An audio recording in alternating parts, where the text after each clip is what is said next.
Cet événement est miraculeux. Il n'y a que des femmes.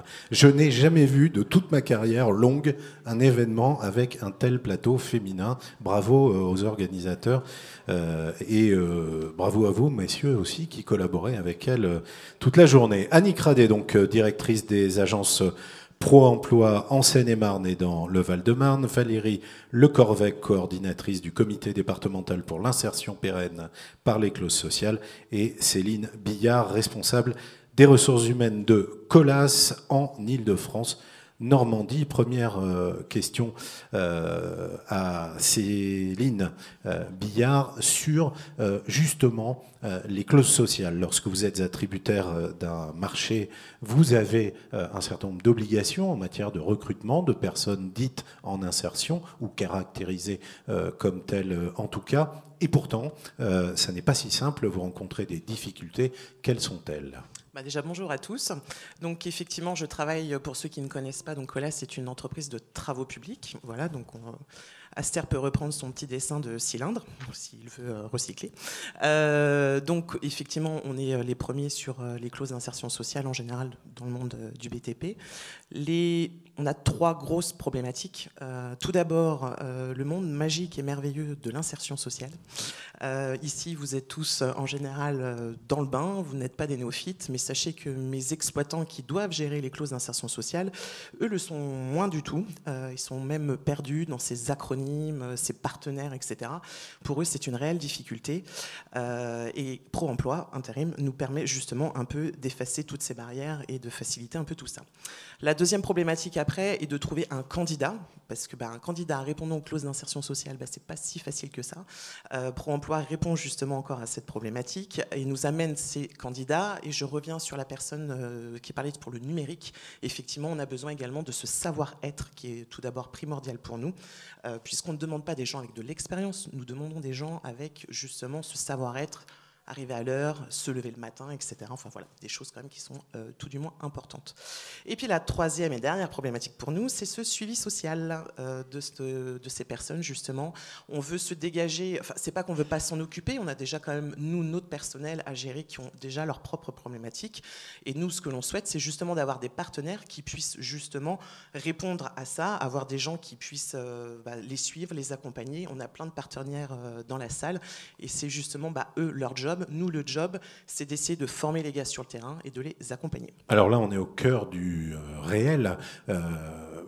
L'entreprise de TP nous dit le monde de l'insertion est un monde dans lequel on trouve de nombreux acteurs, dans lequel il y a des dispositifs, des procédures, parfois même des structures dont un profane ignore la fonction, première chose. Deuxièmement, il n'y a pas tant de gens que ça, ou en tout cas il n'est pas si facile de les identifier.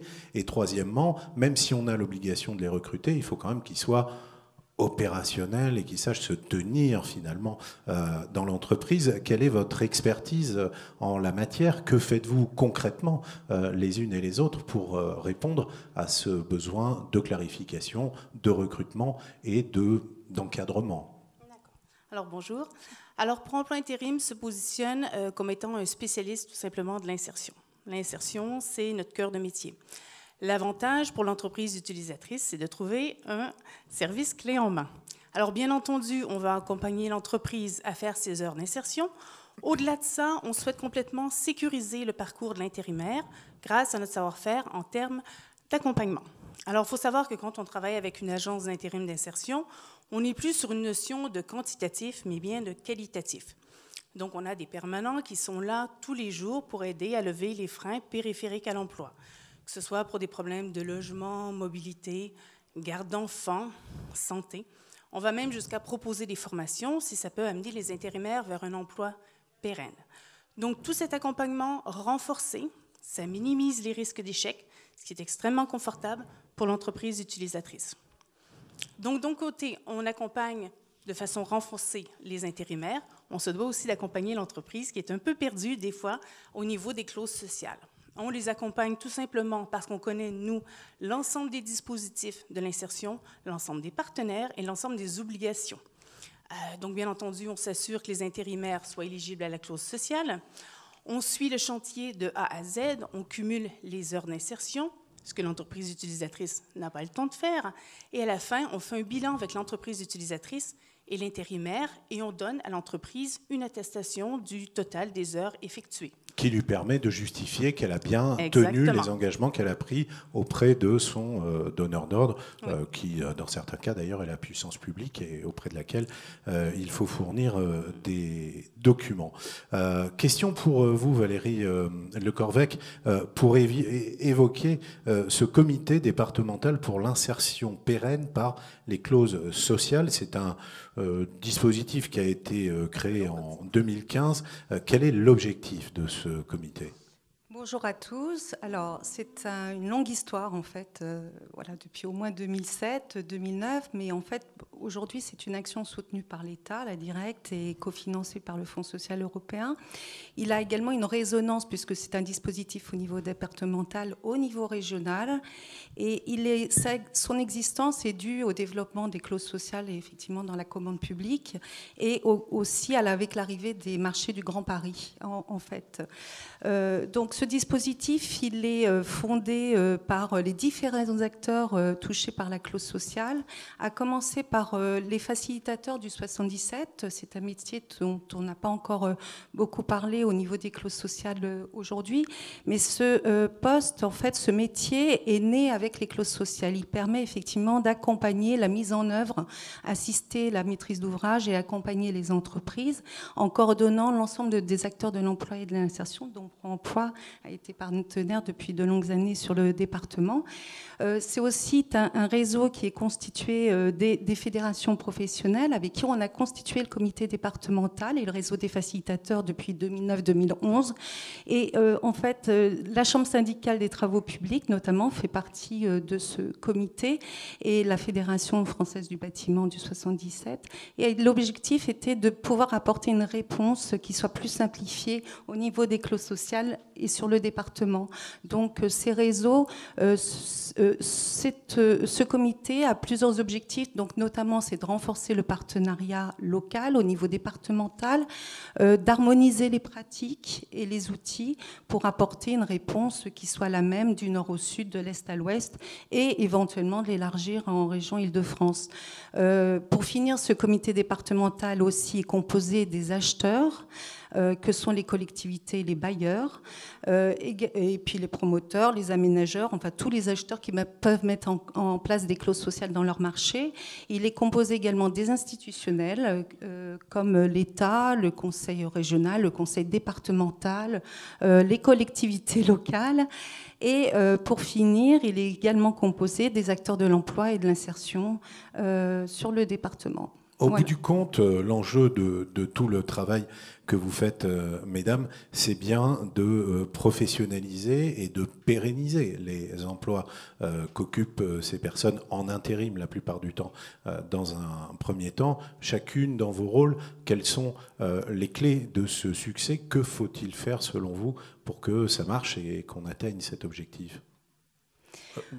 Voilà, il y a aussi cet objectif qui concerne le comité départemental, c'est de favoriser l'emploi pérenne, puisqu'il se nomme comme ça, favoriser l'emploi pérenne par les clauses sociales.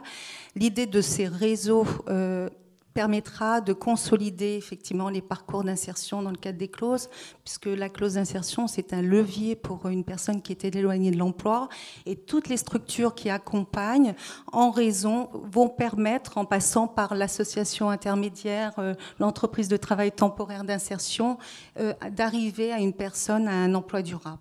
L'idée de ce comité est celui-là. Eh bien, on vous souhaite d'y travailler encore longtemps et en tout cas d'obtenir des résultats à la hauteur des besoins des entreprises et à la hauteur des ambitions qui sont les vôtres, mesdames. J'aimerais juste ajouter un dernier point. Effectivement, nous sommes des cœurs de métier, on dit des métiers sous tension. Là, on a la chance que le marché reprend, voilà, tout doucement mais sûrement, donc ça donne de bonnes bases. Donc on va avoir besoin de recruter, et ces recrutements doivent être, encore une fois, pérennes. Je sais qu'on se répète beaucoup, mais pour ce faire, on a besoin effectivement, on peut plutôt se servir de ces clauses d'insertion sociale pour recruter des personnes, les accompagner. Donc elles ont déjà eu pour moi ce pré-accompagnement je reviens sur cette notion de savoir-être. Et nous, après, à charge à nous de les former sur le terrain et de les former via notre plan de formation standard d'une entreprise. Et de ce fait, c'est carrément du donnant-donnant pour chacun. Encore faut-il avoir les bonnes personnes et surtout des personnes motivées. Voilà, je pense que Pierre Arnault l'a bien montré, il était motivé, il avait l'agnac, comme je dirais, et c'est ça qui permet, je dirais, que chaque personne puisse faire son trou dans une entreprise. Voilà, merci. Merci de l'avoir rappelé, merci d'avoir été avec nous, mesdames. Céline Billard, la responsable des ressources humaines de Colas, Valérie Lecorvec, la coordinatrice du comité départemental pour l'insertion pérenne des clauses sociales, et Annick Radet, la directrice des agences Pro-Emploi en Seine-et-Marne et dans le Val-de-Marne. Voilà pour les clauses sociales.